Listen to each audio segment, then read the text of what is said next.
Est-ce qu'on a besoin de télécharger un quelconque logiciel ou pas, du coup? Non, vous n'avez pas besoin de télécharger rien. Parce qu'en fait, là, vous voyez mon écran, je crois, non? Ouais, ouais, ouais.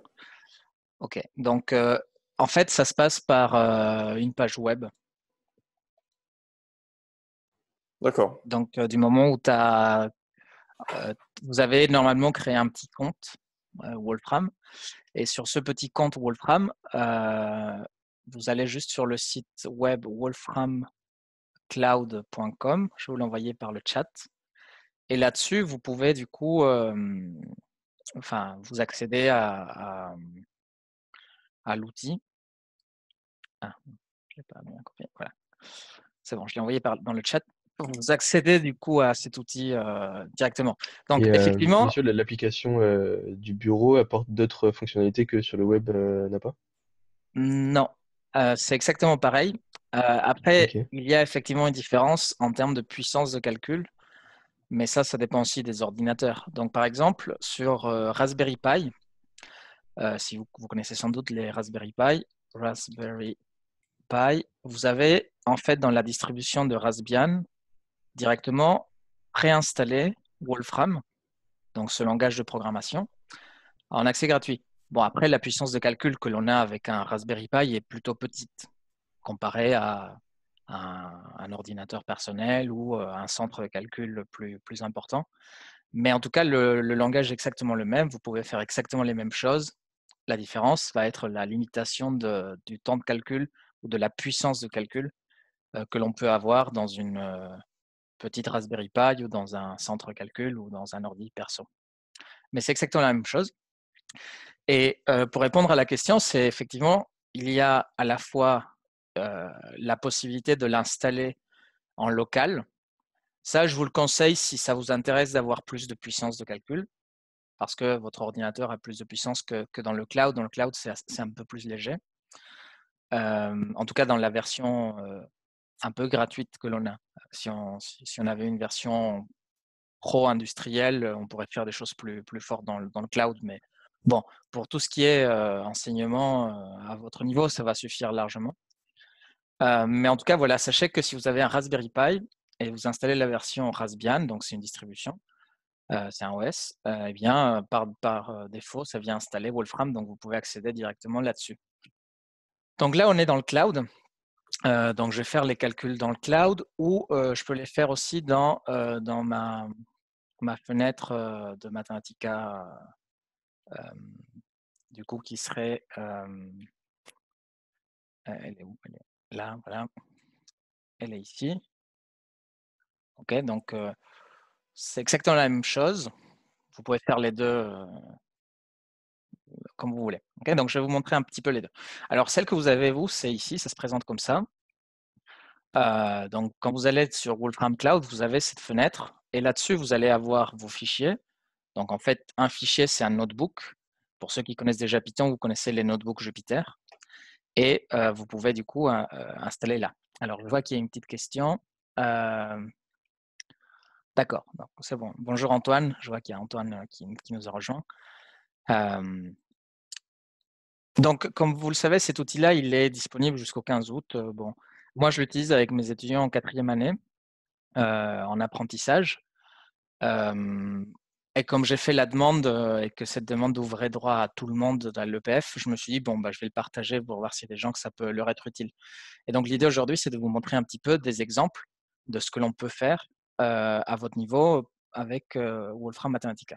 Okay. C'est très large. On pourrait en parler pendant des heures, des exemples d'applications très sophistiquées. Mais bon, on va essayer de commencer petit à petit. Et donc, comme je vous disais, comme vous rentrez en ligne, vous allez avoir cette fenêtre dans laquelle vous avez nouveau notebook ou vos fichiers. Donc, quand vous allez dans vos fichiers, vous allez avoir des dossiers, par exemple, et à l'intérieur, différents documents. OK. Et donc, nous, on va faire un nouveau document. Donc là, vous allez sur New Notebook. Et quand vous allez faire un New Notebook, ce que vous allez voir, c'est une fenêtre comme ceci.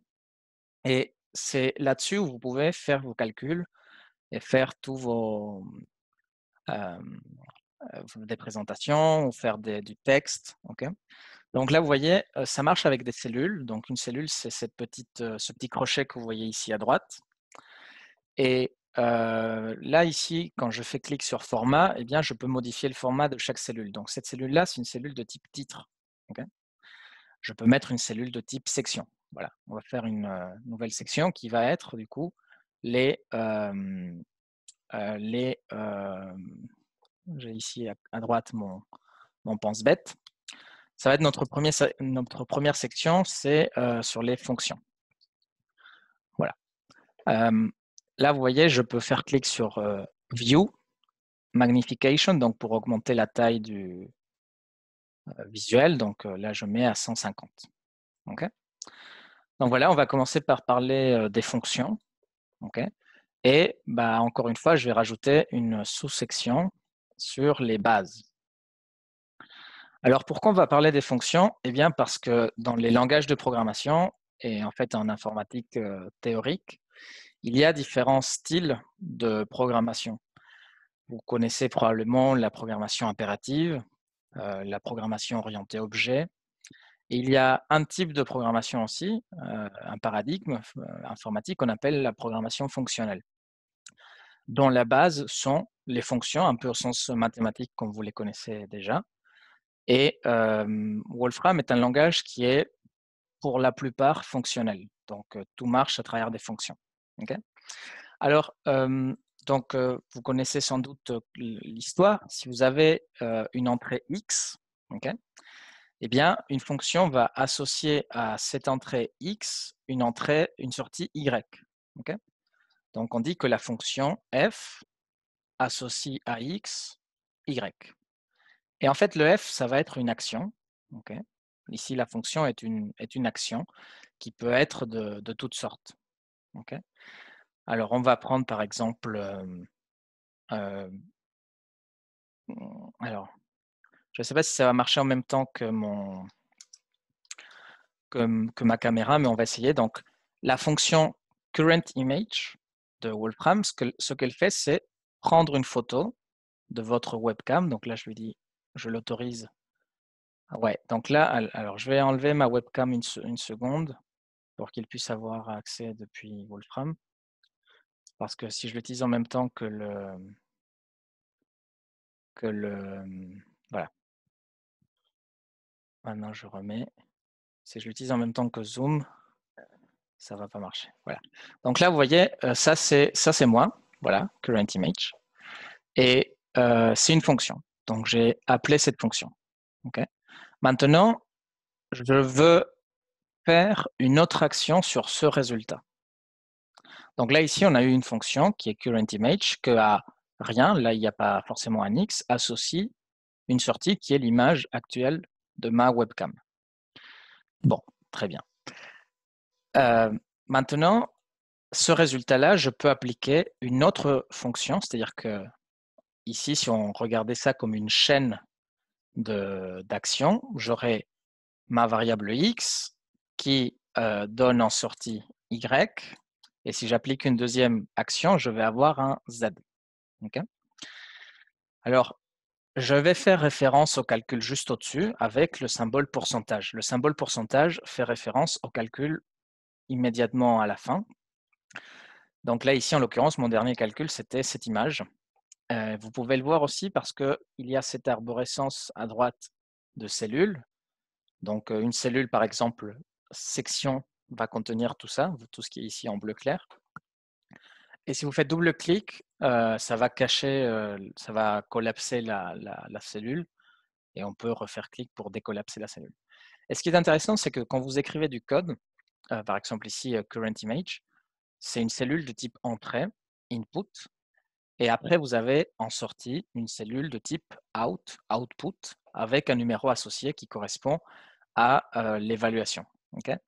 Donc là, ici, en l'occurrence, c'est la troisième évaluation que j'ai fait dans ma fonction. Bon, j'avais fait 2 petites évaluations avant que j'ai effacées, c'est pour ça qu'on ne les voit pas. Mais voilà. Okay. Alors, j'ai fait une première action, c'est currentImage. Maintenant, je voudrais faire une autre action. C'est-à-dire que j'ai composé les fonctions. Par exemple, je voudrais faire le négatif de cette image. Donc là, je vais appliquer une deuxième fonction qui est la fonction colorNegate, qui va faire le négatif de l'image. Okay? Donc, si f était la fonction qui prend l'image et g était la fonction qui renvoie le négatif de l'image, en fait, ce que j'ai fait en maths, c'est faire une composition de fonctions g de f de x. Okay? G rond f de x. Et ça va être une manière de programmer, disons, très simple et puissante.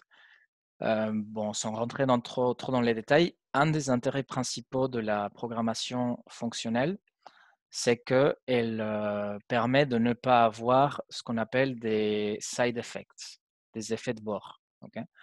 Parce que justement, comme on a une définition mathématique d'une fonction qui a une entrée unique associée à une sortie unique, il ne va pas y avoir des problèmes de nomenclature qui pourraient être rentrées en conflit les unes avec les autres.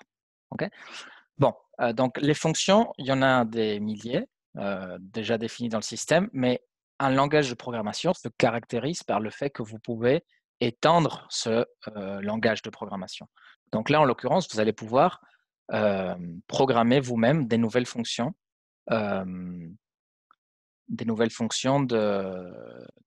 qui ne sont pas déjà dans le système, qui vont faire ce que vous voulez faire. Okay? Alors, comment on fait pour définir une fonction? Donc ça, c'est toujours dans les bases. Okay? Donc, je vais mettre ici un petit texte. Comment faire pour définir une fonction? Alors, déjà, il faut lui donner un nom. Donc, par exemple, je vais dire que c'est la fonction f. Et ensuite, vous savez, en maths, on utilise cette notation qui dit f, la fonction que à x associe quelque chose. Okay? Alors là, je vois qu'il y a une question dans le chat. Donc, au moment où j'ai appelé g de f de x, cela a pris le résultat déjà calculé auparavant et non le résultat actuel de current image. C'est parce que tu as utilisé le pourcentage et non colorNegate de current image. Oui, tout à fait. En fait, là, j'ai dit trouve le négatif du calcul dernier. Mais j'aurais pu le faire comme ça. J'aurais pu faire directement colorNegate de current image. Okay, donc si je l'évalue, bon là je ne l'évalue pas parce que j'ai ma webcam pour Zoom, mais ça va me donner le même résultat. C'est-à-dire que là, je fais la double action l'une après l'autre. Okay. Donc maintenant, comment faire pour définir une fonction quelconque? Bon, déjà, on verra que peut-être parfois on n'a pas besoin de donner un nom, mais commençons par les choses simples. On va commencer par choisir un nom de la fonction. Là, par exemple, la fonction f. F, ça sonne bien. Et ensuite, entre crochets, on va donner l'argument ou les arguments de la fonction. Bon, on va commencer par un truc très simple, f de x. Okay? Oui, tout à fait.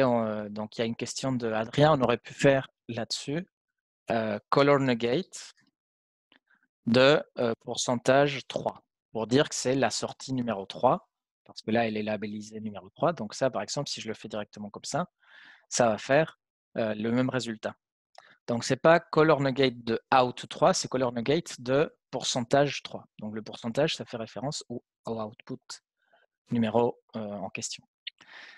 Alors, toujours pour définir une fonction, le nom de la fonction f, crochet, la variable x, underscore, 2 points égales, et ensuite l'expression de la fonction. Par exemple, là, la fonction sinus de x. Il y a deux choses à ne pas oublier. Le underscore, que l'on va voir qu'est-ce que c'est, en fait, ce qu'on appelle un blanc, qui permet de dire c'est un objet abstrait quelconque, et les 2 points égales. Les 2 points égales, c'est ce qu'on appelle une affectation différée. Je pourrais vous expliquer plus tard pourquoi il faut faire comme ça, mais voilà, c'est toujours comme ça qu'il faut faire. Donc là, je vais mettre une remarque. Ne jamais oublier le underscore et les 2 points égales. Okay. Donc là, par exemple, je définis la fonction f de x égale sinus x. Bon, voilà. Cette fonction, maintenant, elle est connue du système et je vais pouvoir l'utiliser. Donc, par exemple, combien ça vaut f de pi? Okay, donc sinus de pi, 0. Cette fonction qui est là, je vais pouvoir, par exemple, la tracer. Donc, je peux utiliser une autre fonction qui est la fonction plot. Et vous voyez, les fonctions, on les applique toujours avec des crochets. Donc, les crochets, c'est toujours très important dans Mathematica. On les utilise tout le temps. Donc, on le fait dans un clavier classique avec algr 5 et algr, le chiffre après 0, c'est le crochet fermé. Okay, donc là, par exemple, je peux dire tracer la fonction f de x, donc plot f de x, et ensuite, on va mettre entre accolades la plage des valeurs de x pour laquelle on veut tracer ce graphe. Okay, donc là, je vais dire, par exemple, c'est tracer f de x pour la variable x qui va aller de 0 à 10, par exemple. Okay, je fais Shift Entrée. Ça aussi, j'ai peut-être oublié de vous dire. Pour évaluer une cellule, il faut faire Shift Entrée. Donc, Shift, c'est la touche qui est juste en dessous de Entrée. Donc, vous la laissez appuyer avec l'index. En tout cas, moi, c'est ce que je fais. Et vous évaluez avec le doigt du milieu. OK. L'un, vous laissez appuyer et ensuite, vous faites l'autre. Shift Entrée. Voilà. Donc là, j'ai une fonction f de x. Voilà, très simple. Je profite peut-être un petit peu pour vous dire qu'on peut faire plein de choses là-dessus. Sur les graphes, on peut vraiment les rendre très, très, très beaux. Alors, par exemple, je peux commencer par mettre un titre. Donc, je vais mettre plot label, flèche. Donc, pour faire une flèche, c'est le moins et ensuite le symbole supérieur. Okay, et automatiquement, ça se met après comme une flèche. Donc, plot label, par exemple, ici, c'est fonction sinusoïdale. Fonction sinusoïdale. Voilà, j'évalue ça et ça va me donner du coup un graphe où il y a le titre. Ensuite, on peut faire des choses plus intéressantes.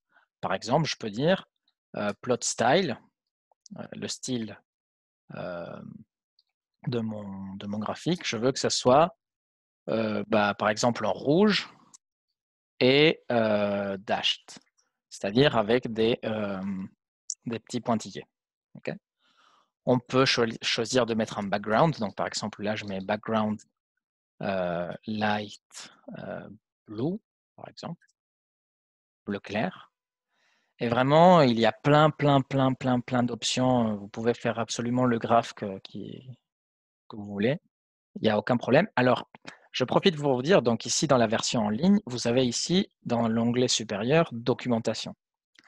Donc, dans documentation, vous allez avoir la doc de tout ce qui est, de toutes les fonctions du système. Vous pouvez rechercher directement ici. Donc, par exemple, je fais une recherche de plot. Donc, ça m'amène à la page d'aide de la fonction plot. Et là, donc, il y a des exemples élémentaires. Okay, voilà, par exemple, comment on trace différents graphes en même temps, comment on met des légendes, comment on colorie, par exemple, entre deux graphes. Là, vous avez des sous-sections, par exemple, les applications. Okay, par exemple, fonction à valeur complexe. Okay, on peut tracer ce genre de choses. Monsieur? Oui. Comment vous avez fait pour ouvrir cette page avec les aides? J'ai fait clic sur documentation ici. Et il faut d'abord cliquer sur le graphique? Non, il faut juste... soit tu tapes ici, tu vas directement dans la barre de recherche la fonction que tu connais déjà. Si tu ne la connais pas déjà, tu peux aller dans la doc et ici regarder par domaine de connaissance. Tu vois, par exemple, si ce qui m'intéresse, c'est visualisation et graphique, voilà, visualisation de données. Et là, il y a différentes fonctions. Par exemple, la fonction listplot. Donc là, je fais clic sur listplot et je vais voir des exemples, etc. Et sinon, du coup, on peut chercher directement la fonction, le nom de la fonction dans la barre de recherche. Oui, alors pour ceux qui... Donc, il y a une question d'un collègue qui dit, est-ce qu'on peut avoir la documentation sur l'application de bureau? Oui, alors si je passe par exemple dans la version de bureau, ça ressemble un peu à ça. Bon, vous voyez, c'est exactement très, très similaire. Et il y a la commande help en haut, à droite. Et vous pouvez faire Wolfram Documentation directement. Et quand vous faites Wolfram Documentation, ça vous ouvre la doc, qui est la même, avec sa barre de recherche et les différents objets. Okay, donc, ça marche pareil. OK, très bien. Donc, je vais continuer, puisqu'on parle du doc, je vais faire la même chose que je fais ici dans le cloud, mais sur le doc, ça va aller un peu plus vite. Okay, donc, si vous voulez définir une fonction d'une variable, eh bien, c'est... alors, est-ce que vous voyez toujours... oui, c'est bon.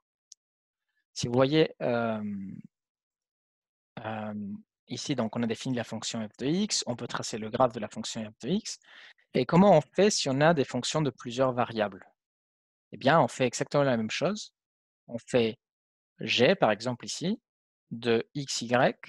Donc là, vous voyez qu'il y a 2 underscores, 2 points égales, et ensuite l'expression de la fonction. Donc là, ici, c'est une fonction de 2 variables. Et du point de vue mathématique, c'est une surface que je peux tracer. Donc voici ma surface, la fonction g de xy. Alors là, ce graphe, par exemple, on peut dire qu'il n'est pas hyper beau. Je vais l'améliorer un petit peu. Okay, donc déjà, je voudrais changer la couleur. Donc je peux utiliser la fonction color function. Et là, par exemple, moi j'aime bien temperature map. Temperature map, ça fait rouge si c'est plus haut et bleu si c'est plus bas. C'est la couleur de température. Je trouve que ce graphe, il n'est pas très lisse. Vous voyez, il y a plein de pics. Donc ça, c'est dû au fait de l'échantillonnage. Donc je vais augmenter l'échantillonnage. Donc comment je fais ça? Eh bien, avec la récursion. Donc là, je peux dire max recursion 2. Voilà. Si j'augmente la récursion de 2, à chaque subdivision, il va subdiviser 2 fois. Et je peux aussi augmenter le nombre de points, plot points, à 25, par exemple. Okay, et là, vous voyez, ça me fait un graphe beaucoup plus lisse. Je peux faire d'autres choses, d'autres types de graphes. Par exemple, au lieu de tracer le plot 3D de la même fonction, je peux tracer ce qu'on appelle le contour plot. Le contour plot, ce sont les courbes de niveau. Pour ceux qui connaissent la randonnée, qui ont déjà fait de la randonnée, eh bien, c'est les graphes qui donnent les hauteurs constantes. Hein. C'est-à-dire que vous allez couper ce graphe par des hauteurs constantes. D'ailleurs, je peux le mettre ici. Mesh functions, la hauteur. Donc, vous voyez, si je coupe à des hauteurs constantes, ça me fait des sortes d'hyperboles que je peux venir dessiner ensuite ici. Et donc, si je veux que ce soit la même couleur, eh bien, j'ai juste à mettre la même couleur ici. Voilà, donc les zones rouges, c'est là où c'est haut. Les zones bleues, c'est là où c'est bas. On peut aussi rajouter un plot legends pour avoir une petite barre de hauteur sur la droite. Donc là, vous voyez, autour de 1, c'est rouge, et autour de moins 1, c'est bleu. Okay, voilà, donc c'est l'exemple d'une fonction de 2 variables. Bien. Alors, ces fonctions, en fait, peuvent faire des choses beaucoup plus sophistiquées. Ça ne se résume pas à des fonctions mathématiques, sinus, cosinus, etc.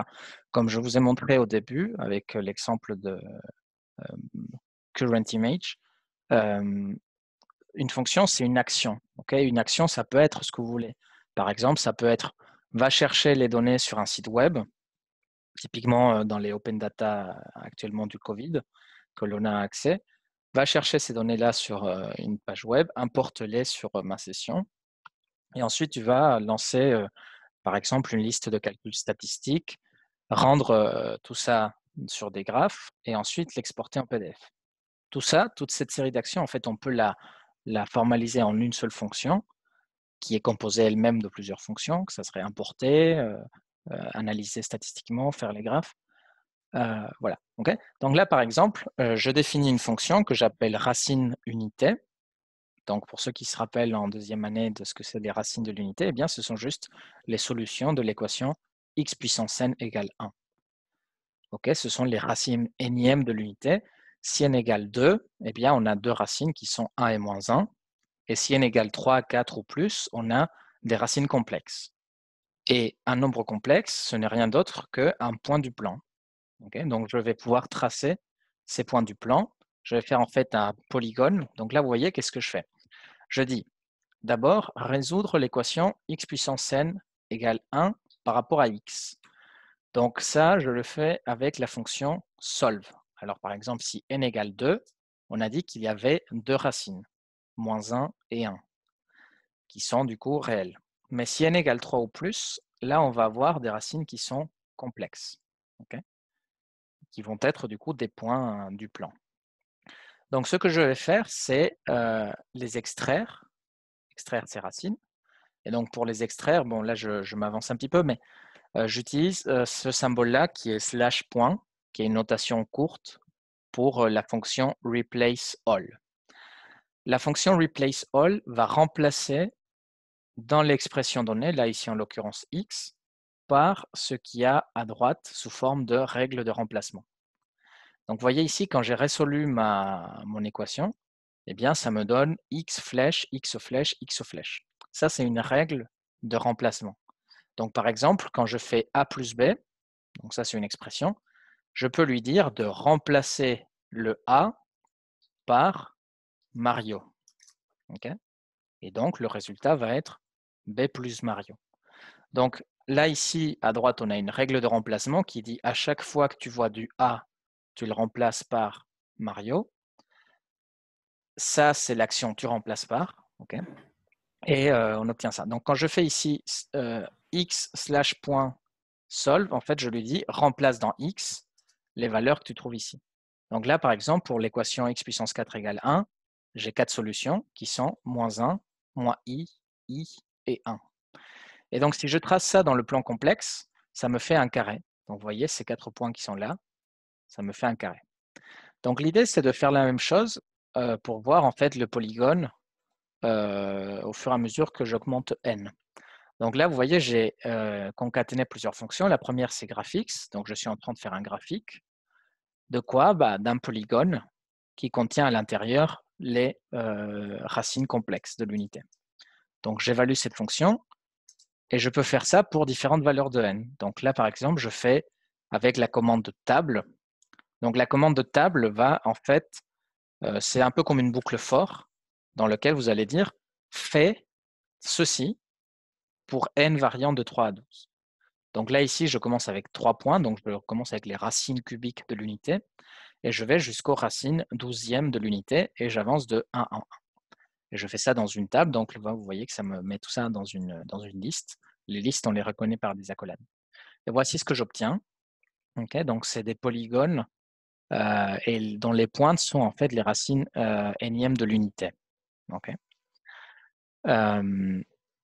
Voilà, donc c'est un petit exemple de ce que l'on peut faire sur ces fonctions. Okay, donc, la notion essentielle ici, dans tout ce blabla, c'est définir une fonction, c'est utile parce que ça réalise une action.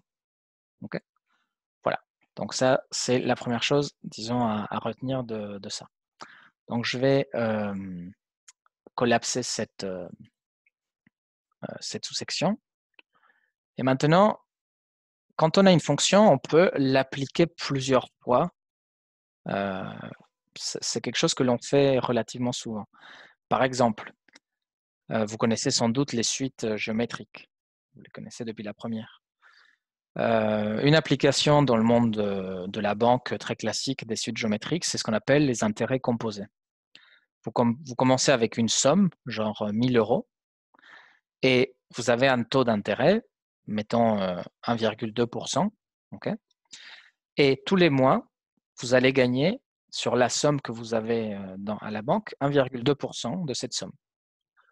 Comment vous faites pour passer d'un terme au suivant? Donc, on va faire un exemple. Donc ici, je vais avoir 1000 € et le mois prochain, j'aurai 1000 € multiplié par 1 plus 1,5 sur 100. Hein, donc, j'aurai 1000 € multiplié par 1, parce que c'est, vous savez, les pourcentages, c'est ce qu'il y avait avant, plus 1,5 sur 100. Donc, le mois d'après, j'aurai... ah oui, là, c'est un 1000. Donc, le mois d'après, j'aurai non pas 1000 € dans mon compte, mais j'aurai 1015 €. Okay, j'aurai gagné 1,5%. Et le mois d'après, eh bien, j'aurai ce résultat-là multiplié aussi par 1 plus 1,5 sur 100, et ainsi de suite. À chaque fois, je dois multiplier la valeur que j'avais avant par 1,5. Eh bien, on peut faire une petite fonction pour appliquer ce que l'on a appris juste au-dessus. Donc, c'est ce que je vais faire ici, que je vais appeler, par exemple, augmentation. Augmentation, ça va prendre un capital.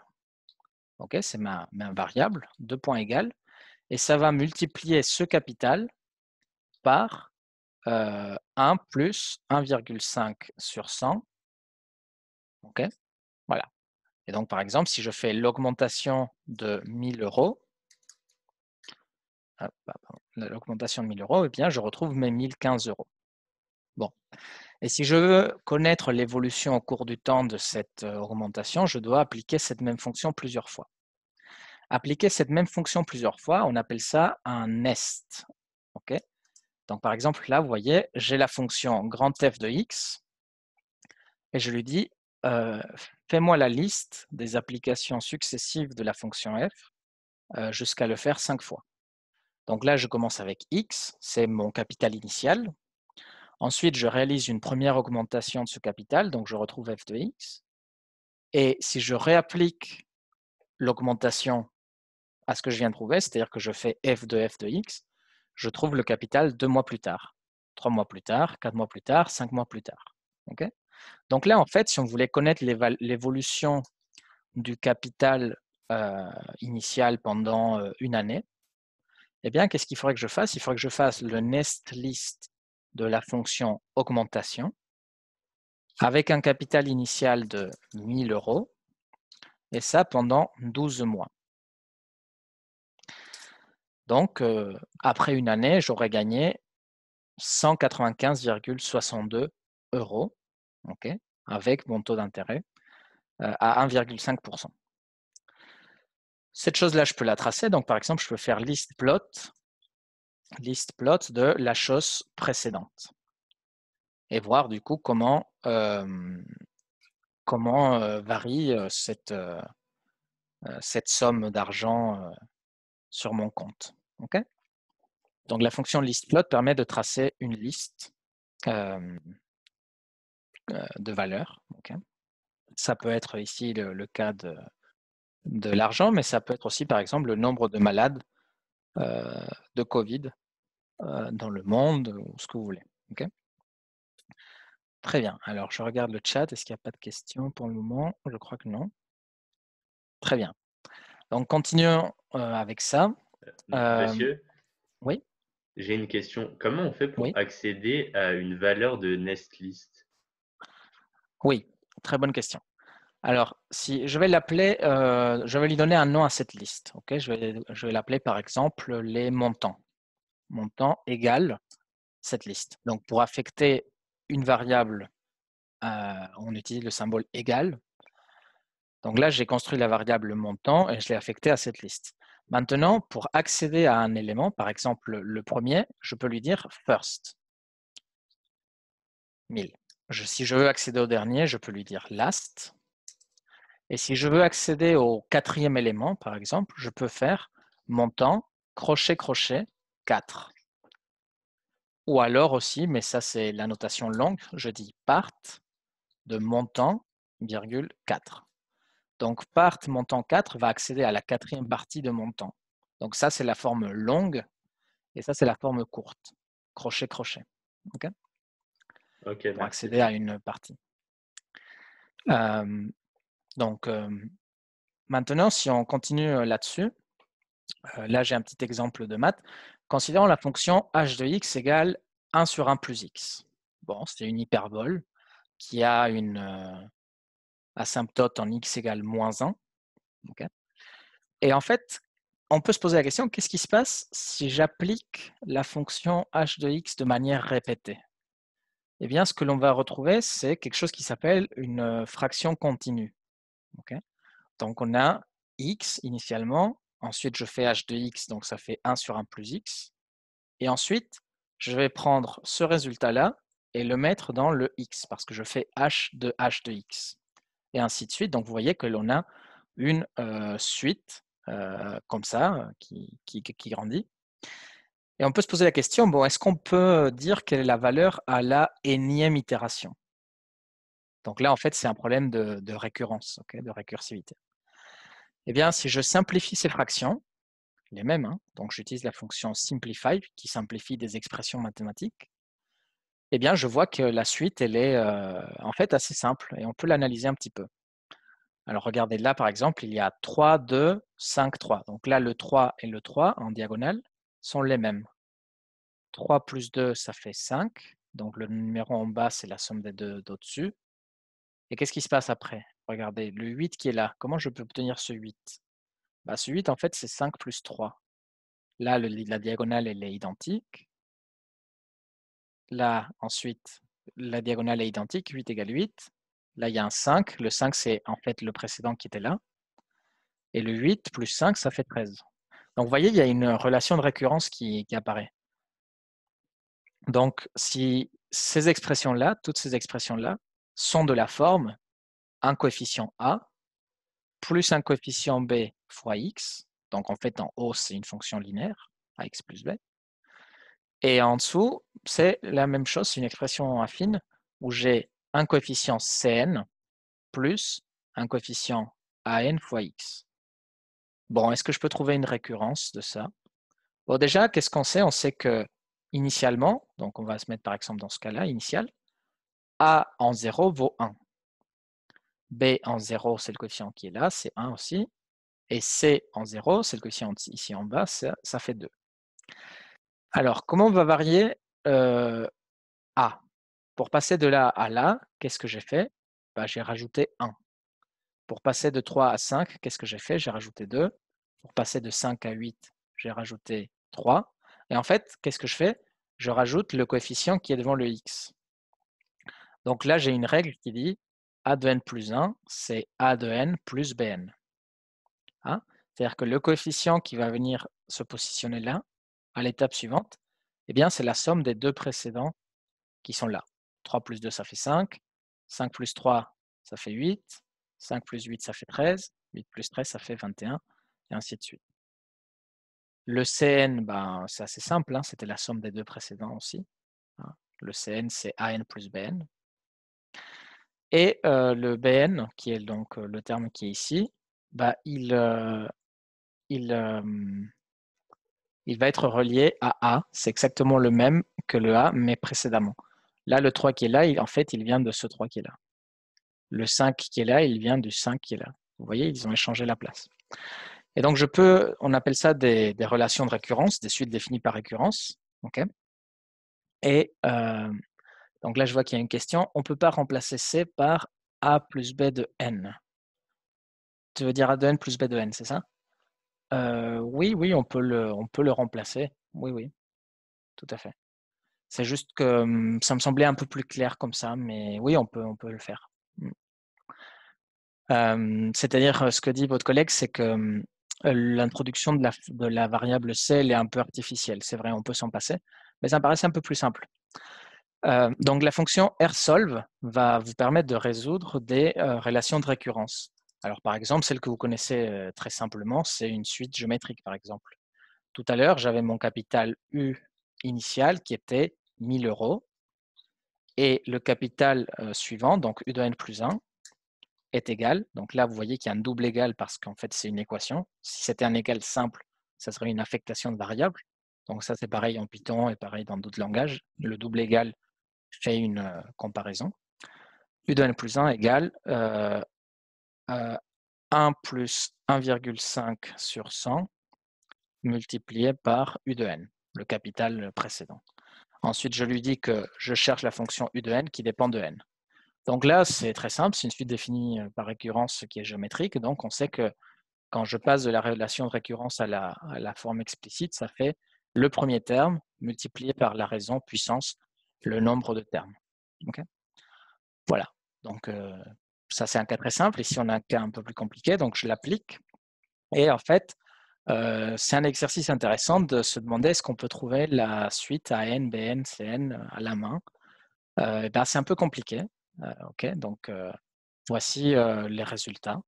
Okay, donc ça c'est si moi, donc humain, j'arrive à établir la relation de récurrence, ensuite la machine peut résoudre cette relation de récurrence qui est simple parce qu'elle est linéaire. Okay. C'est-à-dire on peut le faire aussi à la main. Et en fait, ça fait intervenir, si vous vous souvenez de vos cours de deuxième année en maths avec les valeurs propres, tout ça, eh bien on peut résoudre des suites comme ça. Bon, voilà pour la partie appliquer une fonction de manière répétée. Voilà pour les bases. Maintenant, on va parler de chess and rice. Donc, vous connaissez sans doute le jeu des échecs. Il y a une fonction de Mathematica qui s'appelle Web Image Search. Et donc, vous donnez un mot-clé. Donc là, ici, j'ai donné le mot-clé chessboard. Et quand j'évalue la fonction Web Image Search, ça va aller chercher dans Internet des images associées à ce mot-clé. Et là, par exemple, ça me donne 10 images de tableaux d'échecs, comme celle-ci. Et il y en a une en particulier qui est la 4e, que je trouve particulièrement intéressante, parce qu'il y a des grains de riz. Donc, pour appliquer la question de Mohamed de tout à l'heure, je lui demande la 4e image. Donc là, je fais 4. Okay, pour qu'il me donne la 4e image de cette liste que l'on avait téléchargée. Donc la voici. Si vous connaissez sans doute la légende du jeu des échecs, elle dit que en Inde, il y a plusieurs versions, mais il y en a une d'entre elles qui dit qu'en Inde, il y avait un roi qui était le roi le plus puissant de toute la région, qui avait malheureusement perdu son fils pendant une bataille et il était déprimé. Et il y a un jeune paysan, connu de personne, qui a créé le jeu des échecs, que vous savez, c'est un jeu de bataille où il y a un roi, une reine, des pions, etc. Et qui lui a offert au roi comme cadeau, lui a présenté le jeu. Il lui a dit, voilà, monsieur le roi, je vous ai construit ce jeu pour honorer la mort de votre fils. Le roi, il a adoré le jeu et il a voulu le remercier. Il lui a dit, tu peux me demander tout ce que tu veux, absolument tout ce que tu veux. Dis-moi, qu'est-ce que tu as envie? Et le paysan lui a dit, je veux du riz. Et je veux du riz d'une manière très précise. Je veux que dans la première case, donc il y a 64 cases, ça fait 8 x 8, je veux que dans la première case, tu mettes 1 grain de riz. Dans la deuxième case, je veux que tu mettes 2 grains de riz, donc le double. Dans la troisième, encore le double, c'est-à-dire 4 grains de riz, ensuite 8 grains de riz, et ensuite 16 grains de riz, et ainsi de suite jusqu'à remplir l'échiquier. Bon, le roi, il était un peu étonné, il lui a dit « Moi, je suis le roi le plus puissant de toute l'Inde, est-ce que tu es sûr que c'est la seule chose que tu veux ?» Et il lui dit « Oui. » Et donc le roi, bon, ok, il envoie ses scribes aller faire le calcul et lui payer sa dette. Et un peu plus tard, ils reviennent et ils lui disent « Monsieur le roi, il n'y a pas assez de riz dans tout le royaume pour le payer. » Donc moi, ce que je vous propose aujourd'hui, c'est qu'on calcule ce volume de riz qu'il fallait lui payer en le comparant à quelque chose que vous pouvez connaître comme votre pays. Okay, donc là, ici, je vais utiliser la fonction country data pour importer l'image du pays. Okay, donc country data shape, ça vous importe ce petit diagramme. Et ensuite, discretize graphics, ça me permet de tracer une fonction. Alors, en fait, moi, ma question, c'est si je pouvais mettre tout le riz qu'on devait donner à ce jeune homme sur la France, quelle hauteur ça ferait? Vous comprenez? C'est-à-dire que je me pose la question d'un truc un peu comme ça. Si j'avais un volume de riz sur la France, ça me donnerait un machin comme ça, une hauteur constante partout. Quelle serait cette hauteur? Okay. Donc ça, c'est la question que je pose. Donc là, vous voyez, un truc intéressant, c'est que j'ai tracé la fonction constante égale à 1 pour les x, y dans oméga, où oméga, c'est la région, ici, la France. Donc là, j'aurais pu tracer une autre fonction, par exemple la fonction sinus de x plus y. Okay. Voilà, donc ça me fait une fonction un peu comme ça. Okay. Ou alors, par exemple, si là je remonte la fréquence, je mets 6 x fois y. Donc ça fera des ondulations de la France. Bon, bref.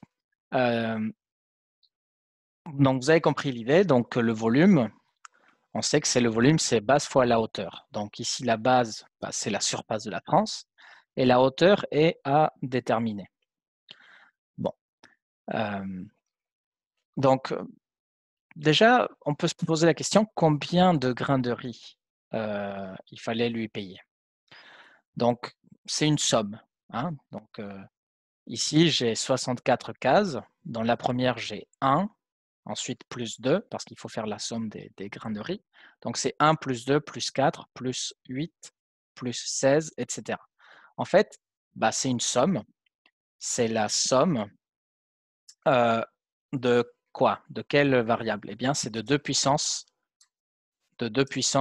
k, okay, c'est la somme de 2 puissance k, pour k allant de 0, parce que la première case, il y a 1, donc 2 puissance 0, ça fait 1, jusqu'à la dernière qui sera du coup 2 puissance 63.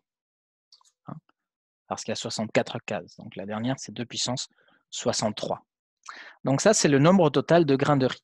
C'est cette somme-là. Okay, donc je vais l'appeler total de riz. Donc ça fait ce nombre-là, okay, que je ne sais pas nommer, mais ça fait un nombre assez grand, okay, de grains de riz. Bon, maintenant il faut transformer ce nombre-là en volume.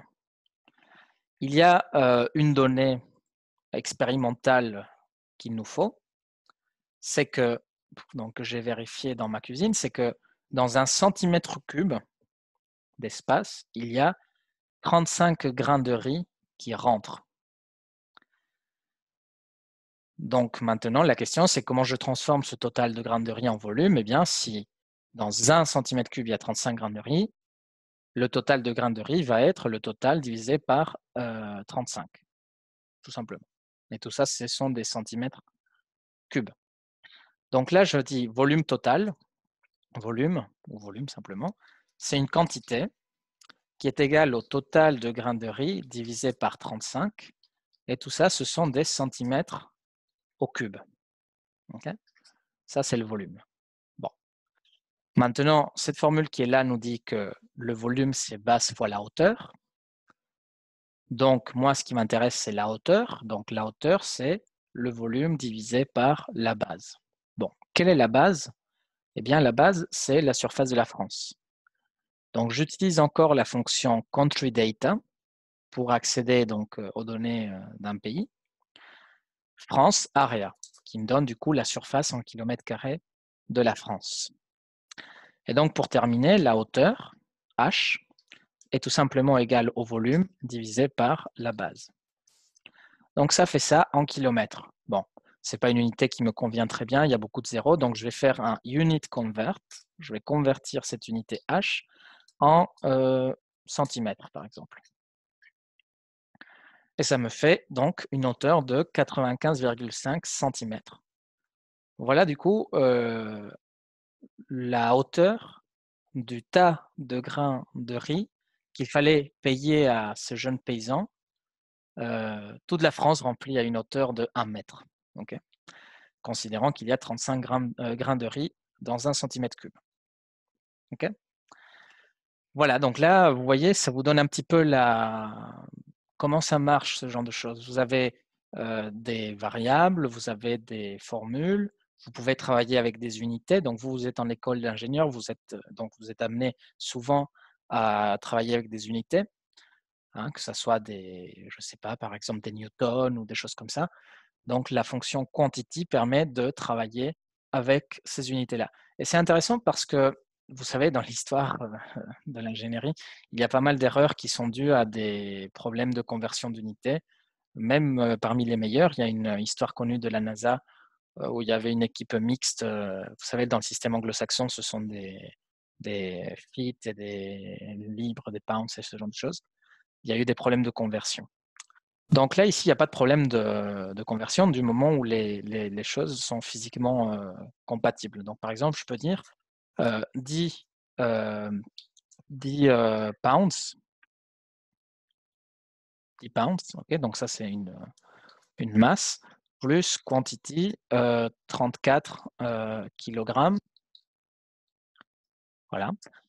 Donc, le tout, il le met donc ici en pounds. Si moi, je vais le convertir dans le système international, je dis simplement unit convert cette chose en système international. Donc, ça fait ça en kilogrammes. On peut demander la valeur numérique avec la fonction n.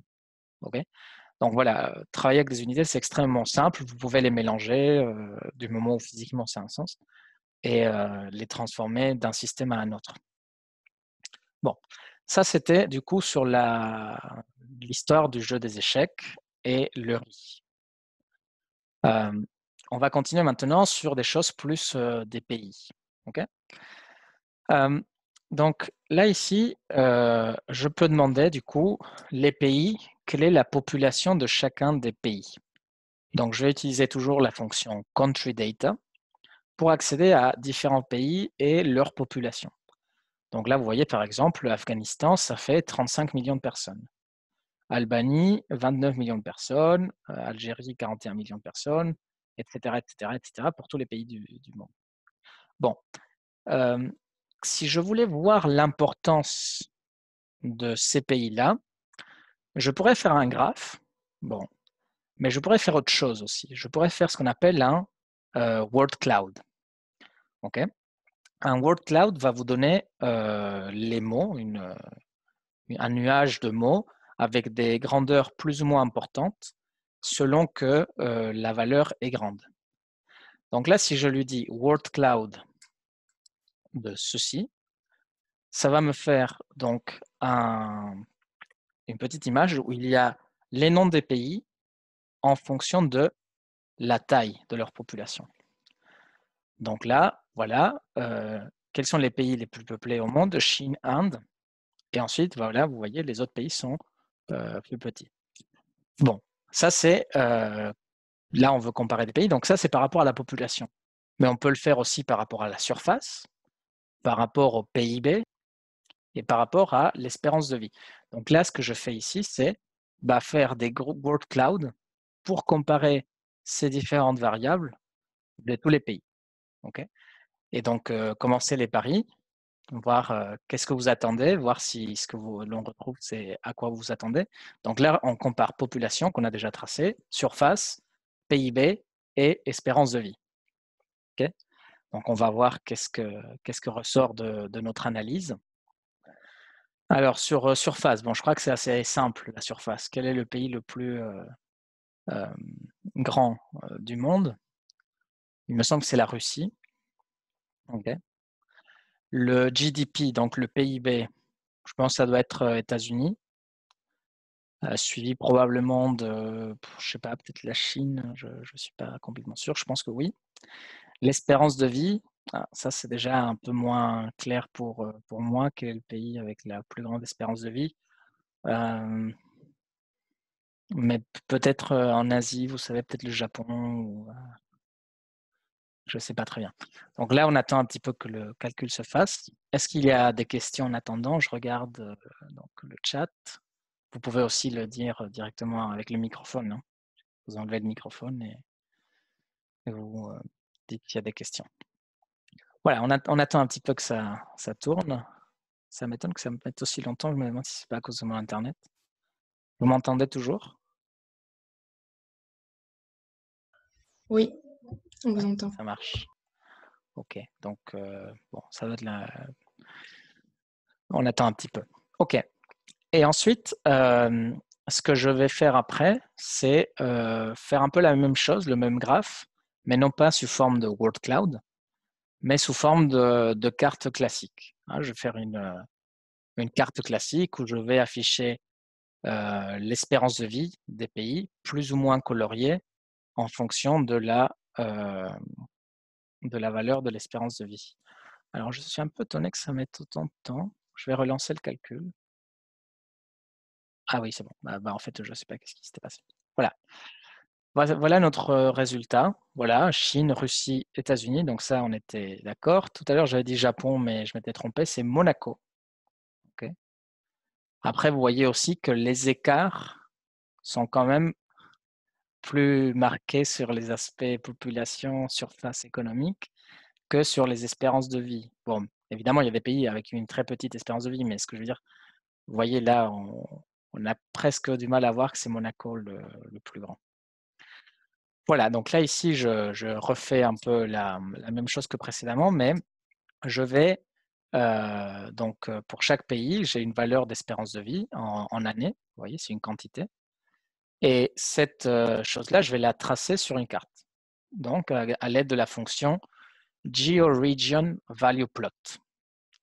Voilà, donc sans trop de surprise aussi, on voit que l'espérance de vie, malheureusement, en Afrique, n'est pas très élevée. Okay.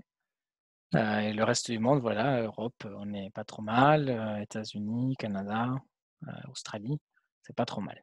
Bon, voilà un peu pour cette partie sur comparer des pays. Maintenant, faisons un peu de chimie. Alors moi, je ne suis pas un grand spécialiste de la chimie, je suis plutôt un chimiste amateur, mais j'aime bien. Et ici, on peut travailler avec des molécules, faire des calculs de masse molaire, de tout ce que vous voulez, classique. Donc là, ici, j'ai importé une molécule qui est l'acide éthanoïque, c'est-à-dire le vinaigre. Okay. On a une formule, c'est C2H4O2. Il y a 8 atomes et 7 bonds. Donc les bonds, c'est les connexions entre les choses. Je peux faire molécule plot 3D. Donc ça me fait cette jolie molécule d'acide éthanoïque. Vous voyez, la coloration, c'est une coloration classique des atomes. En rouge, les oxygènes, en gris foncé, les carbones, et en blanc, les hydrogènes. Je peux demander quelle est la masse molaire de cette molécule, donc de la molécule d'acide éthanoïque. Donc ça me fait 60,052 grammes par mol. Okay. On peut demander ou faire par exemple des tables de sécurité. Donc, par exemple, quelle est la table de sécurité de l'acide sulfurique? Formule de l'acide sulfurique, c'est H2SO4. Okay. Et donc là, cette table vous dit par exemple que c'est corrosif, que c'est acide, etc. Donc les moyens de précaution à prendre. Comme on a accès à toute cette base de données sur les éléments chimiques, on peut comparer les choses. Par exemple, je voudrais voir sur les éléments quelle est la masse molaire en fonction du numéro atomique. Okay. Donc, ce que je vais faire ici, c'est utiliser la fonction list log-plot, log pour se mettre en échelle logarithmique, uniquement sur un des axes, sinon c'est log-log-plot, okay, pour avoir les deux axes en logarithmique. Et qu'est-ce que je fais ici? Eh bien, j'importe les données chimiques et je vais tracer donc la masse molaire de celle-ci. Alors, j'ai l'impression que j'ai un petit problème avec l'Internet. Je vais avorter ça et le relancer. Alors, je vais quit. Je vais faire un petit quit. Voilà. Je dois avoir trop de choses ouvertes. J'ai fait plusieurs calculs. Voilà. Donc là, je fais list log plot de ça. Et on va voir du coup comment évolue la masse molaire en fonction du numéro atomique.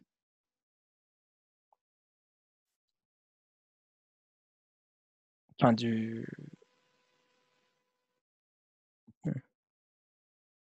Bon, ça prend un peu de temps. On attend un peu. Je ne sais pas si c'est mon Internet.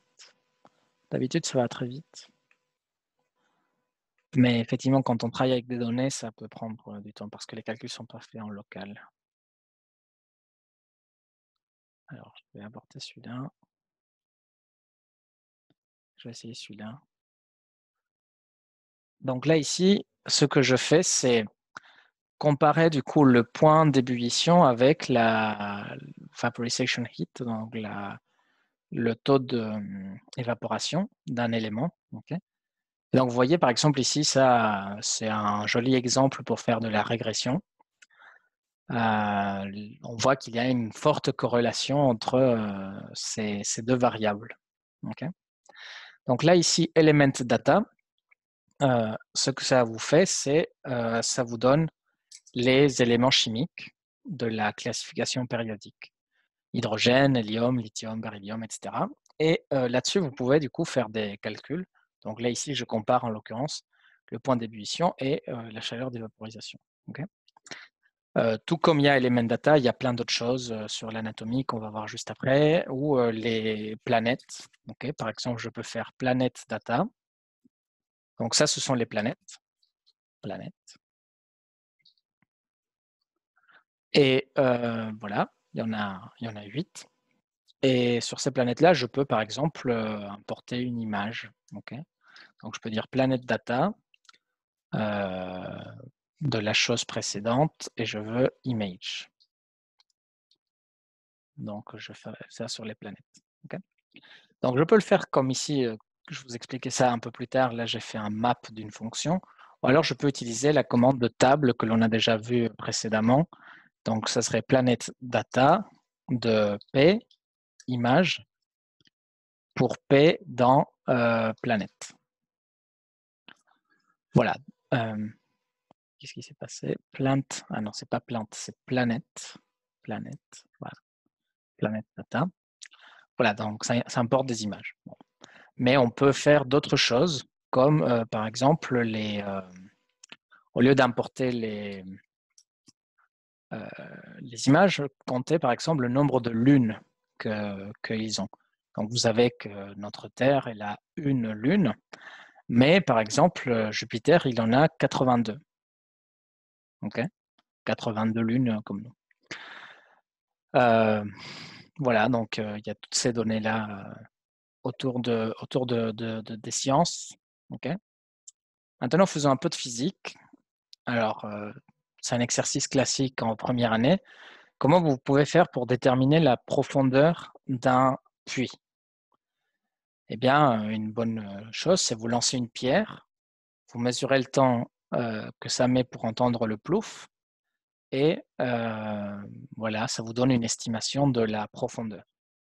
Donc là, mettons que je lance une pierre et que j'entends le plouf 3,2 secondes après.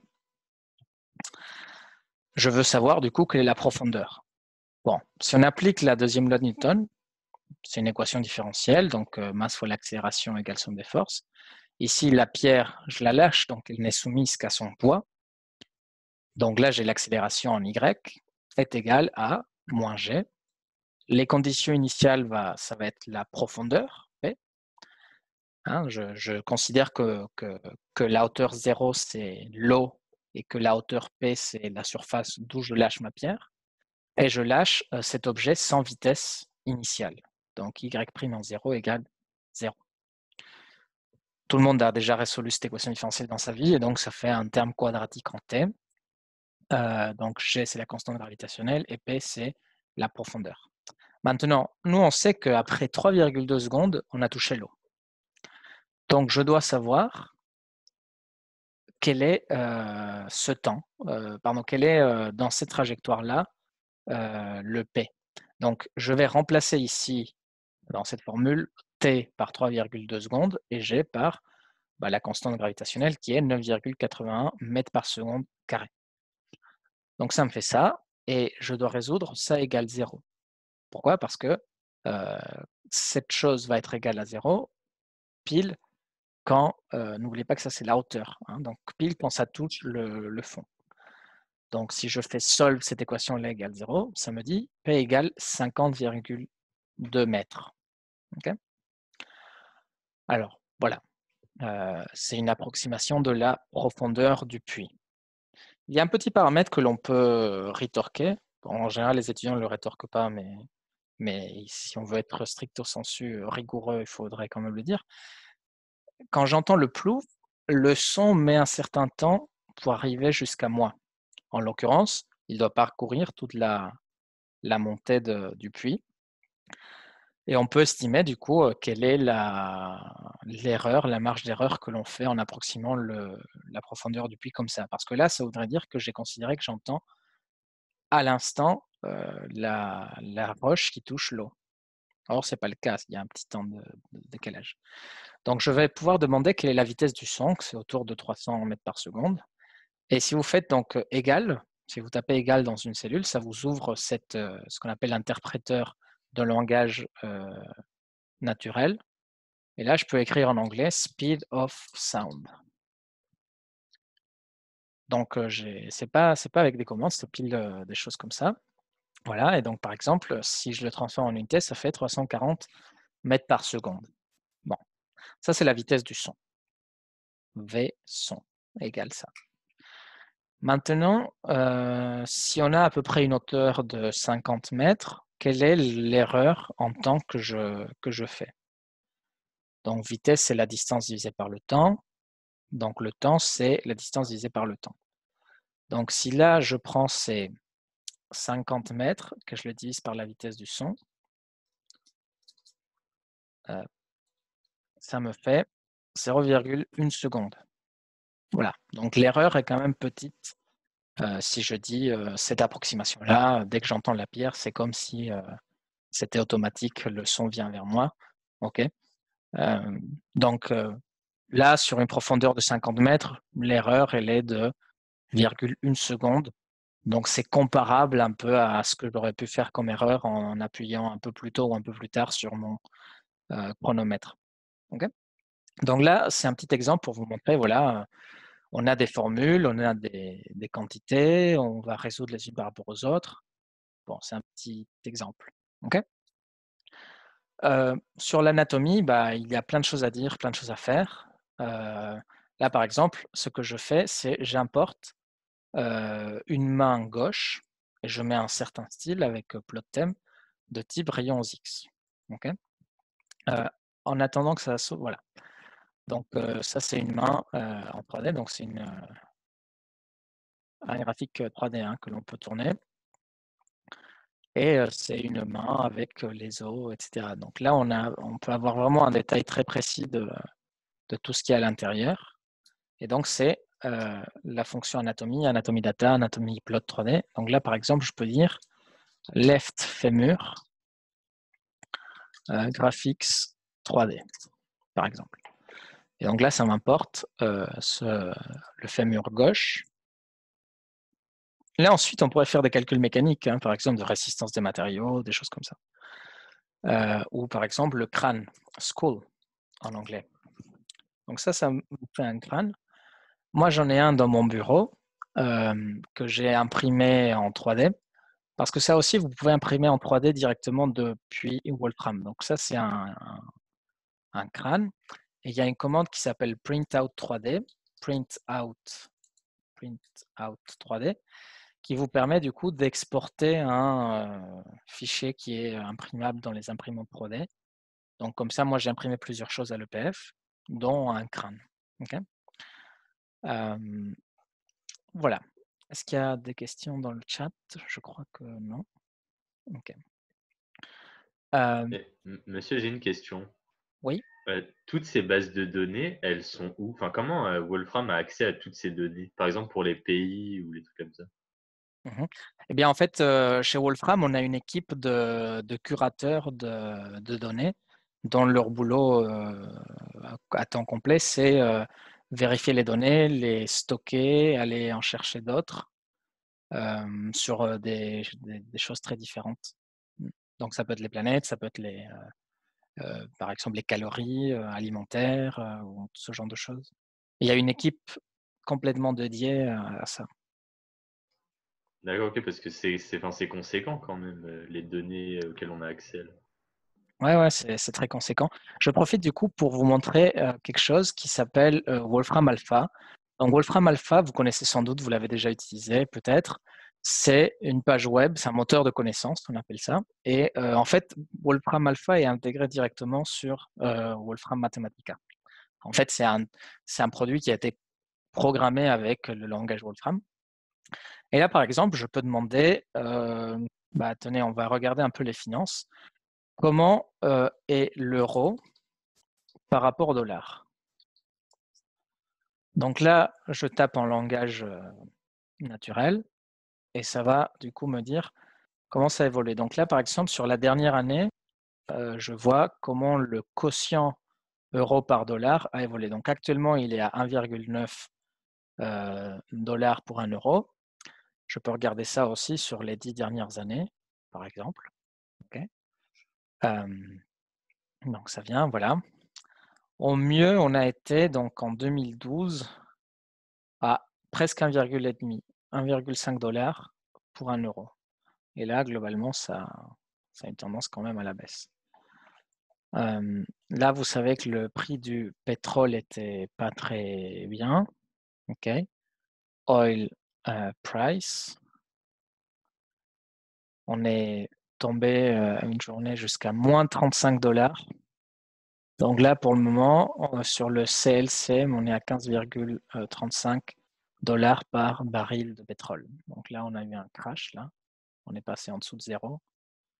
Un moment particulièrement inquiétant. Bon, après, vous savez, l'économie elle est assez complexe. Il faut regarder plein d'autres indicateurs. Le pétrole en est un, mais on ne peut pas s'arrêter que là. Bon, voilà. Donc maintenant, faisons un peu de trigo, d'onde, ce genre de choses. Bon. Donc, maths et physique. Donc, tout le monde connaît les fonctions sinus, cosinus. Donc, voilà, les fonctions sin et cos que vous connaissez. La fonction sinus, en fait, elle est avancée de la fonction cos. Bon, c'est la même, hein, c'est juste qu'elle est déphasée de 90 degrés. Elle est déphasée de pi sur 2. Ça, on peut le voir ici. Si je fais cos de x moins pi sur 2, en fait, je retombe sur sinus. C'est-à-dire que j'ai pris la fonction cos en orange et je l'ai tirée vers la droite de pi sur 2 et je retombe sur la fonction bleue.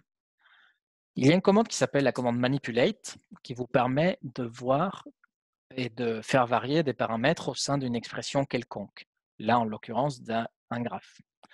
Là, j'ai le déphasage phi, donc je trace trois fonctions, la fonction sinus de x, cosinus de x et cosinus de x moins phi, entre 0 et 4pi. Et je vais faire varier ce paramètre phi entre 0 et pi sur 2. Okay. Donc là, avec la commande manipulate, ça me construit une interface dynamique que je peux du coup faire jouer, par exemple ici. Donc lorsque phi passe de 0 à pi sur 2, vous voyez que le déphasage fait rentrer les deux en superposition parfaite. Voilà, donc la fonction sinus est déphasée par rapport à la fonction cos de pi sur 2. Sur un graphe comme ça, il y a comment ça s'appelle, des variables importantes qui sont, pour une fonction trigonométrique, trois paramètres, donc l'amplitude, la fréquence, ou en général on parle de pulsation aussi oméga, ce qui est un facteur radial de la fréquence, c'est 2pi fois la fréquence, et le déphasage phi. Donc là, je vais utiliser ma commande manipulate comme tout à l'heure pour voir l'évolution de ces trois paramètres et l'impact que cela a sur le graphe. Donc l'amplitude, voilà, c'est assez simple, ça augmente ou diminue l'onde. La fréquence, une fréquence plus élevée, ça ratatine la fonction. J'ai plus de cycles par seconde. Okay. Et le déphasage, on l'a déjà vu, ça décale l'onde d'un certain angle. Il y a une analogie importante, du coup, entre...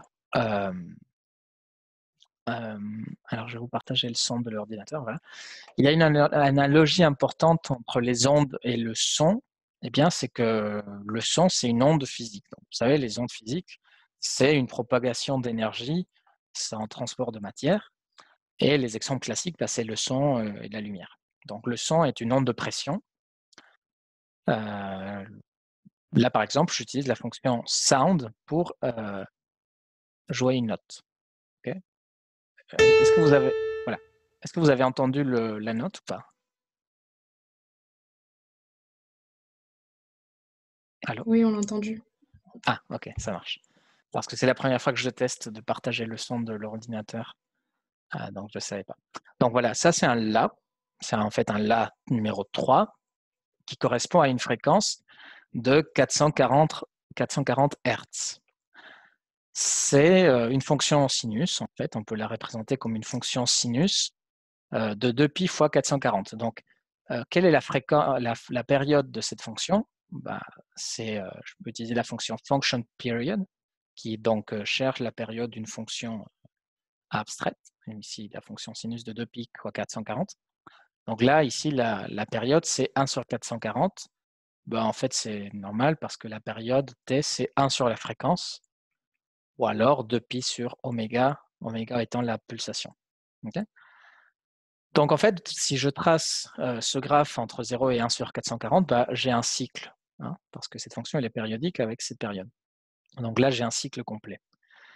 Si maintenant je joue cette fonction, donc je fais play de la fonction sinus de 2pi fois 440, j'aurai mon La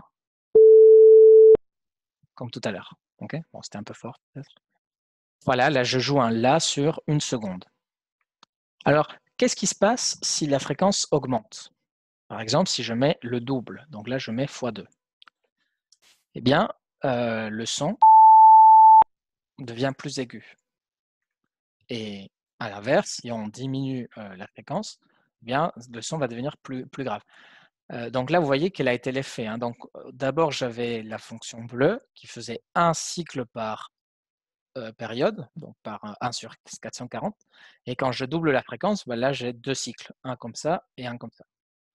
Donc, l'effet physique d'augmenter la fréquence, c'était un son plus aigu. Et diminuer la fréquence, bah, ça sera un son plus grave. Okay. Alors, une remarque culturelle, c'est que dans certains milieux optiques non linéaires, typiquement des lasers, il y a un phénomène quantique extrêmement intéressant qui est ce qu'on appelle le doublement de fréquence. C'est-à-dire que vous pouvez faire passer un laser qui est monochromatique, par exemple rouge, vous le passez par ce milieu non linéaire et ça va devenir bleu. C'est un phénomène de doublement de fréquence. Donc là, l'équivalent de la tonalité, ça sera la couleur pour les ondes de lumière. Alors, bon, superposition d'ondes et un peu d'analyse de Fourier.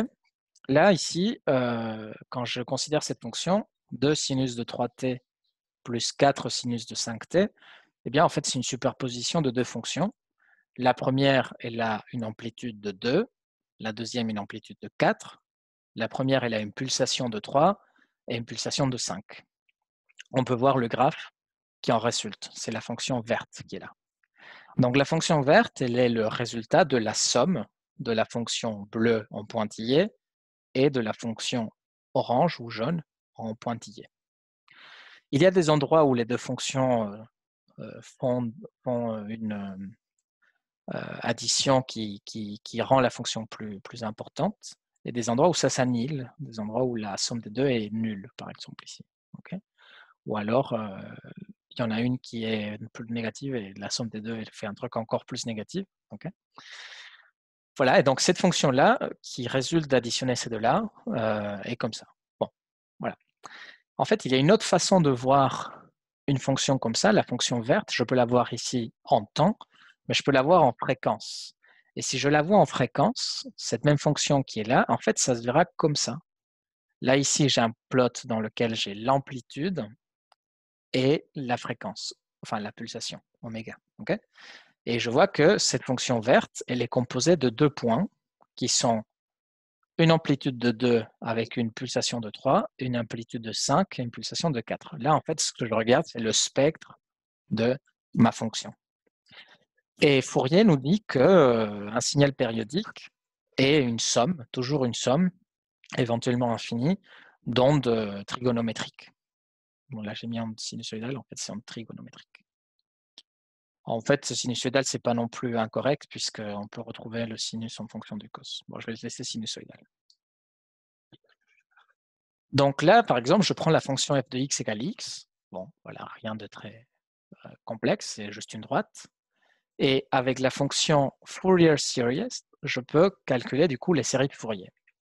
Donc là, ici, c'est une somme de coefficients fois exponentielle complexe. Vous savez que par la formule de De Moivre, on peut passer d'une exponentielle à une fonction trigo. Donc voilà. Pardon, la formule de l'air, pas de Moivre. De Moivre, c'est la somme des exponentielles. Donc cette expression-là, en fait, c'est comme ça. Donc cette droite va être approchée par une somme infinie de fonctions trigo. Si je m'arrête, disons, sur les 3 premières, je trouve ces 3 ondes. Et je peux du coup tracer la fonction en question et à la fois les séries de Fourier et voir de manière dynamique comment cela évolue. Donc, dans l'approximation à l'ordre 2, bah, j'ai ça, cette fonction trigo, vous voyez. Bon, ça colle un peu mieux que rien. Après, ça colle un peu mieux, et un peu mieux. OK, petit à petit. Donc, au départ, en fait, on a la valeur moyenne. Donc là, ici, la valeur moyenne, c'est 0. Après, on a de plus en plus des termes. Et là, ici, en l'occurrence, on voit un truc qu'on appelle un phénomène de Runge sur les bords. Il y a des oscillations fortes au bord. Bon, bref, c'est un détail. OK. Donc ça, c'est un petit exemple de série de Fourier. On peut regarder aussi le même graphe que je vous ai présenté précédemment avec amplitude et pulsation pour voir en fait quelle est la composition spectrale de ce graphe. enfin de cette fonction. Lorsque vous n'avez pas des fonctions qui sont périodiques, typiquement si vous avez des fonctions qui sont par exemple des exponentielles ou des choses comme ça, il n'y a pas de série de Fourier. Mais par contre, il y a quelque chose qui est généralisé qui s'appelle la transformée de Fourier. Et la transformée de Fourier, eh bien, elle va vous dire la composition spectrale. Donc là, par exemple, ici, j'ai pris une fonction tente, un petit triangle, et je regarde quelle est la composition spectrale de cette fonction avec la série de Fourier qui me donne ce graphe. Donc là, qu'est-ce que je vois? Je vois amplitude et pulsation, et la fréquence. Donc je vois que la plus grande amplitude, c'est pour les basses fréquences, les fréquences autour de 0. Mais il y en a quand même des fréquences plus loin qui composent ce signal. Et donc, en regardant la valeur absolue de la transformée de Fourier, on regarde du coup la composition en amplitude et fréquence de ce signal. Il y a une remarque intéressante, et donc je profitais aussi pour faire un peu de pub pour les étudiants qui sont en 3e année sur les cours d'ouverture. Il y en a un cours de mécanique quantique, d'introduction à la mécanique quantique, que je vous conseille de prendre, qui est fait par mon collègue Winston Ferber. Et en mécanique quantique, il y a un truc très fondamental qu'on appelle le principe d'incertitude de Heisenberg, qui vous dit que si vous avez deux observables qui ne commutent pas, alors ils obéissent à une certaine inégalité. Et en fait, cette inégalité, c'est un cas particulier d'un truc qui se passe en Fourier, parce que, par exemple, en mécanique quantique, vous avez la position et le moment, qui sont des variables duales l'une de l'autre. Et en fait, ces deux variables ne commutent pas. Si vous calculez ce qu'on appelle le commutateur de ces deux opérateurs, vous trouvez IH bar. Et bien, vous avez une inégalité qui porte sur les variances de ces deux paramètres. Donc, vous avez deux fonctions, une fonction f et une fonction g. Et il se trouve que la fonction g, en fait, c'est la transformée de Fourier de f, la conjuguée, la transposée, en quelque sorte. Eh bien, si vous regardez le produit des variances, parce que vous savez, en mécanique quantique, la fonction d'onde, le module a une interprétation de densité de probabilité, eh bien, le produit des variances, il est toujours plus grand ou égal qu'une constante. Ça, c'est la fameuse inégalité. Et cette inégalité, on peut montrer qu'elle est minimale si on regarde la famille des fonctions pour laquelle cette inégalité, en fait, c'est une égalité, en fait, c'est pour les gaussiennes. Bon, ça, c'est une remarque culturelle. Oscillateur harmonique, donc ça, vous le connaissez. Donc là, ici, c'est un petit exemple très simple pour toujours utiliser des équations différentielles. Donc, la deuxième loi de Newton, masse fois l'accélération égale la résultante des forces. C'est une équation différentielle d'ordre 2. Dans le cas d'un système masse-ressort, un oscillateur harmonique ou alors un pendule avec l'approximation de petits angles, la force de rappel, c'est moins kx. Donc, l'équation différentielle à résoudre, c'est mx'' égale moins kx. Et si je donne une position initiale et une vitesse initiale, je vais pouvoir résoudre cette équation différentielle. Bon, voilà, ça fait ça. Remarque, c'est une superposition de deux ondes. Ça, c'est une amplitude fois un cos fois une fréquence, plus une amplitude fois un sin fois une fréquence. Bon. C'est une superposition d'ondes. Et en fait, cette superposition-là vient du fait que l'équation est linéaire. Tout comme sur Schrödinger, l'équation, c'est une équation linéaire qui admet du coup un principe de superposition. Si j'ai deux solutions, la somme, elle est encore solution.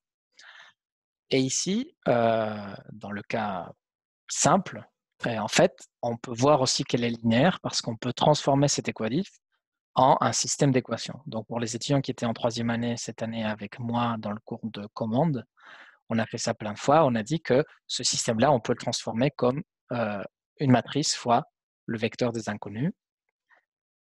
Et là, cette matrice A, eh bien, on peut calculer plein de choses sur elle. La trace, donc la trace, c'est la somme des éléments diagonaux. Le déterminant, à l'aide de la fonction det. Les valeurs propres, donc à l'aide de la fonction eigenvalues.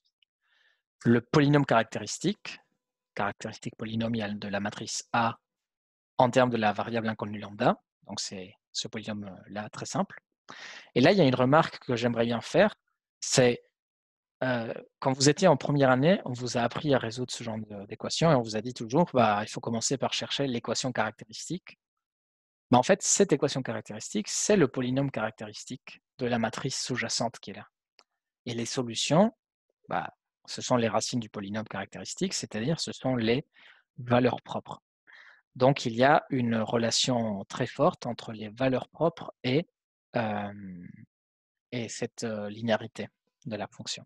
Okay. Monsieur, j'avais une question. Oui. Comment vous avez fait pour mettre les caractères spéciaux du style lambda Ah oui, c'est une bonne question. En fait, on doit faire la touche échappe, le début de la lettre, par exemple alpha, ça commence par A, et ensuite échappe. Échappe B, échappe, ça fait bêta, échappe G, échappe gamma, échappe D, échappe delta, D'accord. et ainsi de Merci. suite. Okay. Voilà, donc revenons à la solution que j'ai trouvée plus haut. Donc là, j'ai défini x sol, c'est la solution en question. Et je peux voir du coup comment la solution évolue au cours du temps. Donc pour les différentes valeurs des paramètres K, M, Excusez-moi, etc. monsieur, j'ai une question sur ce que vous venez de dire pour les lettres grecques. Mais par exemple, pour eta et epsilon, juste mettre E, ça va donner quelle lettre? Epsilon. Et pour eta, on fait comment? Et pour eta, on met ETH. ET, pardon. D'accord, ok. Merci. Donc là, vous voyez ici, je fais varier ma solution en fonction de la position initiale. Donc si je la lâche de plus haut, ça fait des amplitudes plus fortes. Si je la lâche avec une vitesse initiale, vous voyez, qu'est-ce que ça fait? C'est la dérivée initiale. Donc je joue sur la tangente ici au point 0. La masse de mon oscillateur a aussi son effet et la constante de raideur aussi. Okay. Bon, ça c'est un graphe au cours du temps. Je peux faire aussi une petite animation de ça. Donc là, je lâche mon système masse-ressort et il va venir osciller du coup. Donc vers le bas, vers le haut, vers le bas, vers le haut. Et vous savez, en physique, il y a un truc qu'on appelle le portrait de phase. Donc le portrait de phase, c'est tracer la vitesse ou le moment contre la position. Donc vitesse contre position, ici, ça fait un cercle parfait.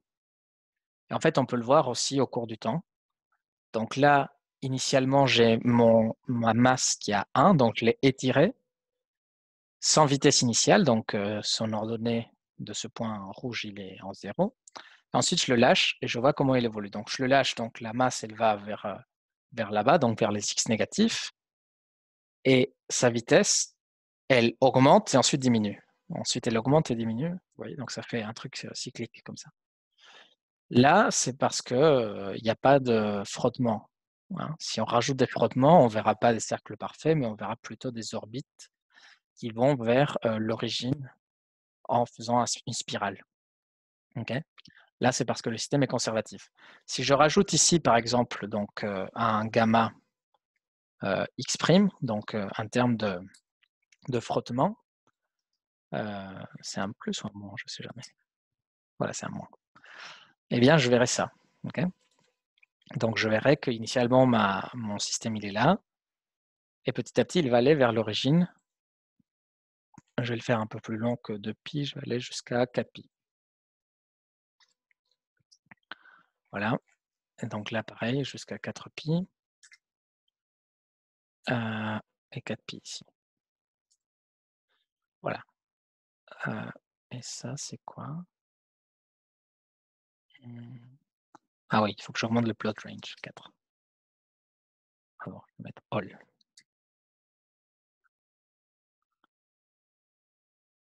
Je ne vois pas. Ah si, c'est là.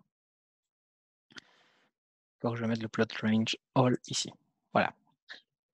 Donc, voilà mon portrait de phase dans le cas où il y a des frottements. Et donc, vous voyez, ça fait plus un cercle parce que le système n'est plus conservatif. L'énergie, elle est perdue au fur et à mesure du temps. Voilà. Okay. Donc, ça, c'est Voilà, c'est un peu tous les petits exemples que je voulais vous montrer. Il y en a plein d'autres, beaucoup plus complexes, beaucoup plus évolués. Mais je me suis dit que ça, c'était un bon début. Donc, si vous voulez continuer à apprendre sur tout ça, il y a ici, donc, si vous allez sur la page web de Wolfram, il y a Wolframu, donc je vous les ai envoyés par mail, de toute façon, vous les avez déjà dans un de mes mails. Vous avez des cours gratuits, directement ouverts. Vous pouvez obtenir aussi des Self-Learning Certification, donc c'est des diplômes que vous avez suivis de tel ou tel cours. Et il y en a sur plein de domaines, donc data science, machine learning, modélisation et simulation, programmation, traitement du signal, traitement de l'image, finance, etc., etc., etc. Un bon début, c'est celui-là, c'est An Elementary Introduction to the Wolfram Language. Donc, c'est un cours plus long que ce que je vous fais là. Je vous l'envoie par le chat. API is not in this meeting. Ah, attendez, everyone, voilà. C'est bon. Donc, j'ai envoyé le lien dans le chat. Et ici, du coup, vous pouvez aller dans ce cours d'introduction qui est vraiment bien. Et ça se présente comme ça. Vous avez une vidéo dans laquelle on vous explique le cours. Là, vous avez à droite le cours le livre. Okay. Ici, au milieu en bas, vous avez une fenêtre Wolfram dans laquelle vous pouvez taper du code vous-même pour vous entraîner. C'est un live code. Et à gauche, vous avez les sections du livre. Okay. Les sections, voilà, ils sont par chapitre. Les listes, travailler avec des listes, images, texte, son, calcul géographique. Alors, par exemple, je vais vous montrer rapidement un petit exemple de calcul géographique. Ça peut être intéressant. Géographique. Donc, par exemple, si je fais here, ça va me donner ma localisation géographique en GPS. Je peux, par exemple, faire un geographics, donc un graphique géographique, avec un marqueur, geomarker, de ici. OK? Donc ça va aller pointer ma localisation géographique. Voilà, je suis à Montpellier. Et je peux aussi choisir une taille, par exemple geo range à l'échelle du pays. Voilà, country. Donc ça va créer un graphique. Donc je vais mettre, voilà. Mais à la place de mettre juste un petit rayon, je mets à l'échelle du pays, ou je peux mettre un une quantity précise. Donc par exemple 100 mètres. Okay. Voilà.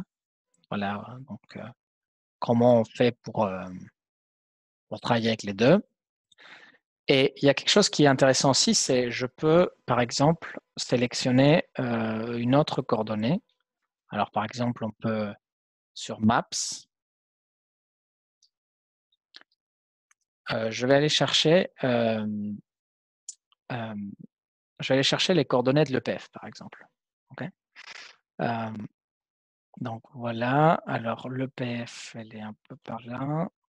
Berthelot, voilà. Bon, elle est à peu près par là. Ah, bah, elle est là. Voilà, donc là, je prends les coordonnées GPS, c'est ces deux valeurs qui sont là. Okay. Donc, je les copie-colle. Et là, je dis EPF égale ça. Et donc, geo position, je mets ça dans une liste. Et donc, ça, c'est les localisations géographiques de l'EPF. Et ensuite, je peux dire travel directions entre here et l'EPF.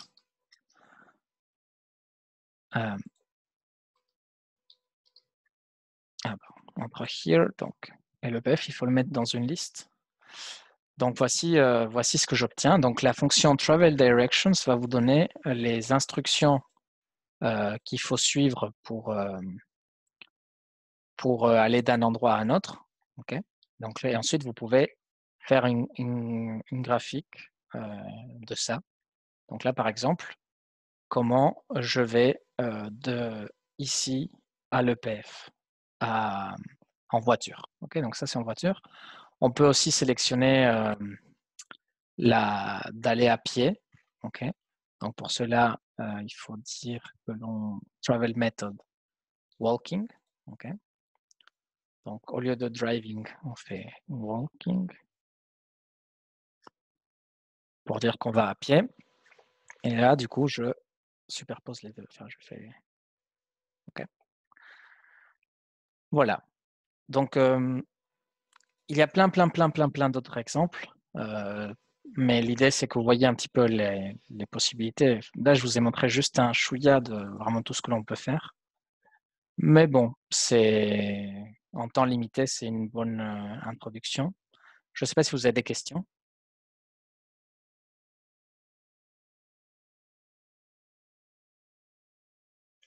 Non, c'est bon, merci. OK. Très bien. Donc, voilà, je peux vous envoyer ce document-là, save. Alors, en fait, je l'avais déjà dans Wolfram Cloud. Je vais juste le retrouver, le publier. Alors, où est-ce qu'il est? My files.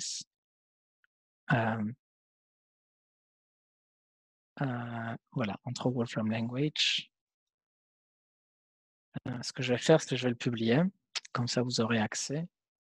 Donc là, je fais Publish.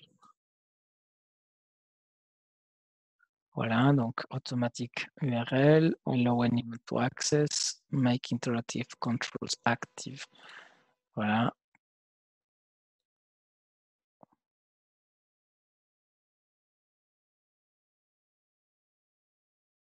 Voilà, donc ça c'est l'URL. Je vous l'envoie aussi dans le chat. Et donc cette URL, si vous la faites clic, ça va vous envoyer sur une copie de mon document où il y a les codes que je vous ai montrés aujourd'hui. OK. Voilà. Voilà, donc j'espère que vous avez trouvé ça intéressant. Probablement que la plupart d'entre vous ne connaissez pas, n'avaient jamais entendu parler de cet outil. Mais bon, je pense que ça peut être utile pour vos cours. Ça peut venir en aide dans la plupart des matières. Donc, je me suis dit que c'était intéressant pour vous de le découvrir au moins un petit peu. OK. Voilà, et désolé encore une fois de vous avoir fait venir en un jour férié. J'avais complètement oublié que c'était un jour férié. Mais bon, portez-vous bien et prenez soin de vous. Vous avez des dernières questions peut-être?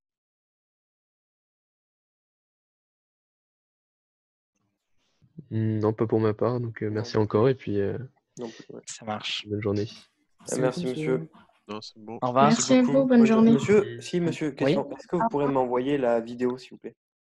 Oui, je le mettrai sur YouTube, Vincent.